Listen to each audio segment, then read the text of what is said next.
That's true. I be cussing. Tell my mama. So what's going on, Nick Rose? What's going on? Shoot. I don't know. Shoot, you tell me. Listen. I don't even know where I was going with that. But nah, everything's good, man. Everything's cool. Good. And so I wanted to get this exit interview on to kind of highlight the biggest things that you took from this, some transformative ideas that have now been ingrained in your head. And so we'll just go with that. So what were some of your thoughts on how the class would be before you got into I Am the Lender Masterclass? Through my mind, going into the class, I'm just thinking like, oh, you know what I'm saying? We're gonna learn how to flip this bank and make some more money from it. So that's the only thing I took from it. But then not realizing that really is a mindset going into it, because I'm like, man, I didn't even think of it going into this like a banker for real. Like, you literally do less work and you make the most money out of it. And I ain't really think of it like that, but yeah, definitely. And you being that way. And you being a film producer and wanting to get into that world, to even think that you can put yourself into a position to be your own lending for your scripts and for your actors and for the people that you want to fulfill your scripts. Let me know kind of what's going on in your mind in regards to that. Easier. I don't have to ask nobody, hey, I need 20,000 to produce this film. Hey, I need 100,000 to shoot this film. I got a budget of 100,000, or I gotta find a crew, shoot a promo video, ask for people, hey, can I get some money? Can you donate to the cause or whatever? To where it's like, nah, hey, I need 100,000. You do that for me? Oh, okay, yeah, okay. Just call up everybody. Yeah, the money is gonna be there. Just set up the locations. We're gonna go scouting. We're gonna do castings. We're gonna let them know what the budget is, and we're gonna keep it moving. And that's the biggest piece. You completely eradicate the middleman, and the only biggest thing is that you have to fund. You have to capitalize your banking function. But after that, it's off to the races. So tell me. As you begin, because I saw you begin to untwine more and more inside the class. It was like another level of like, yo, what? Yo, wait, what? Yo, what? So finishing the class after having that first feeling like, yo, we're gonna learn how to take the bank and flip the money. Now finishing the class and having that banker's mindset.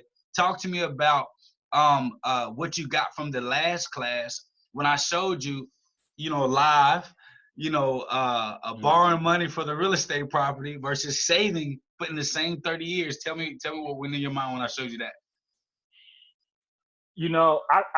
I equated it with starting off with something as small as credit card debt. Because for me, I was the same way, where I was like, man, I want to just pay this card off so I don't have to worry about it, and that was taking away the money to put it back into an insurance policy. So then I started thinking, when you was like, don't pay it all off, pay the minimum, let your bank grow, and then use the money that you have in your insurance policy to pay off the credit card. And I was like, I could literally do that with almost anything that I have to pay off with. Yes. A minimum. Just do the minimum. Let the money, pay the minimum, and then everything else just put into the insurance policy and just let that borrow over. And then I just was like, in a 30-year span,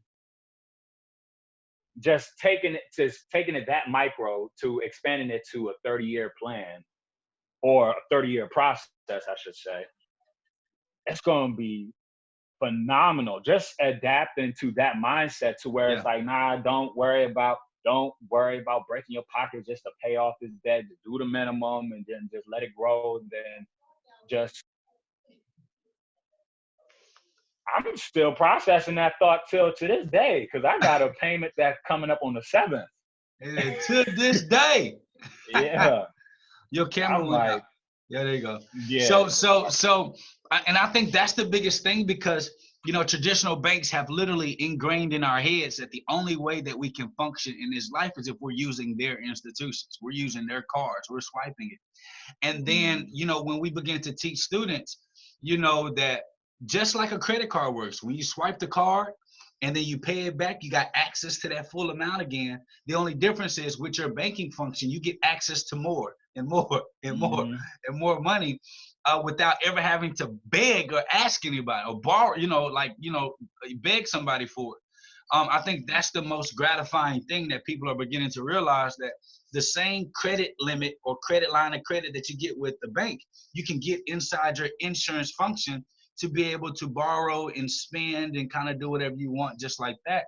And it literally makes your wheels start to just turn. It just makes your wheels start to just turn to more of the possibilities and opportunities that you'll be able to have just by ingratiating yourself in that. And so just to finish up, what would you, if you could express something to people who are on the fence of getting in or have no idea about ABS and I Am the Lender Masterclass, what would be something that you would say to them to make them say, okay, let me give Jake and ABS a try?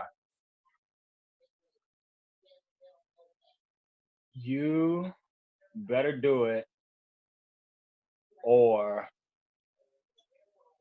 you'll pay for that stress that's coming later. And you'll keep paying back that stress later. You'll keep paying back that stress until you DEAD. I think I like that. I'm gonna steal that one. You put it in terms of stress. You take it today, but you got to keep paying that stress. Oh, that's cold. Nick Gross. That's cold. That's cold. Yeah. So, I mean, pretty much. I mean, that's what you pretty much highlight. That's what you pretty much highlight. I mean, when you not financially secured in this society, in this capitalistic society, you're gonna fall stress to it. So on top of stress, you're gonna be in debt to stress. And that's gonna fall and everywhere in parts of your life. It ain't just financial. It's gonna be food. It's gonna be in food, you're gonna get stressed out. You're not gonna be eating right. Shoot, you might go into we keeping this PG, but you're gonna go into what's the term that I want to use? Promiscuous lifestyle. There you go. You might go into something of that nature. You might fall faith. Your fate might come a lot sooner. And overall, you'll be in debt to stress. So what I will say is, Gross, it was absolutely great to have you in the class, to kind of see your wheels begin to turn. You're even talking to me now about, listen, I need to start talking about some more banks. What I got to do? I got extra cash. You know what to do. And it's just exciting to see somebody that is so young, that is head smart about what he's planning for the future. And that's a Gross bank account. And so, brother, I appreciate you. We still got another meeting that we got to do, talking about what we're going to do with the new promotion that you got. Congratulations on that. But it makes life seem so much more easier when you know that you have more control than you think, right? Cool. That's 100%. Yeah. 1,000. 1,000. Well, I appreciate you, brother. Speak poetry to me, brother, because that's what you're doing right now. And I've said it in the beginning. You speak poetry into folks to where they understand it, and they understand it through poetry. Yeah. It's like you speaking poetry to me, brother. Go ahead. Yeah. I appreciate that. So I appreciate the time, brother, for doing this extra interview. Much love, cousin. Of course.